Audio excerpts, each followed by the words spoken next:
आपण बऱ्याचदा असं नोटीस केलं असणार आहे की ग्रुपमध्ये एखादी अशी व्यक्ती असते जिचं राहणीमान खूप सिंपल असतं, पण तरी देखील तिचा इन्फ्लुएन्स इतरांवरती इतरांपेक्षा जास्त असतो.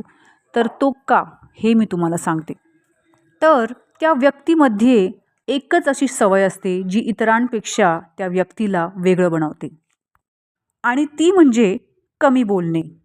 येस, लॉ नंबर 4 बुक पार रिटन बाय रॉबर्ट ग्रीनमध्ये त्यांनी असं मेन्शन केलं आहे की ऑलवेज स्पीक लेस दॅन नेसेसरी. हो, हाच डिफरन्स आहे ह्या लोकांमध्ये आणि इतरांमध्ये, की हे लोक फार कमी प्रमाणात बोलतात, जिथे गरज आहे तिथेच बोलतात आणि महत्त्वाचेच बोलतात. कमी बोलण्याचे काय फायदे आहेत हे मी तुम्हाला सांगते. सर्वप्रथम आपली एनर्जी वाचते. सेकंड, आपला वेळ वाचतो. समोरच्या व्यक्तीवर आपला धाक वाढतो. फोर्थ, आपला रिस्पेक्ट देखील वाढतो.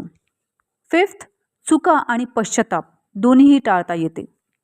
आणि सिक्स्थ, सगळ्यात शेवटी आणि महत्त्वाची, आपलं इम्प्रेशन वाढतं, ज्यामुळे समोरच्यासाठी आपली पर्सनॅलिटी, आपलं व्यक्तिमत्व खूप जास्त पॉवरफुल आणि स्ट्रॉंग वाटते.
जास्त बोलण्यापेक्षा जास्त ऐकण्याकडे भर द्या.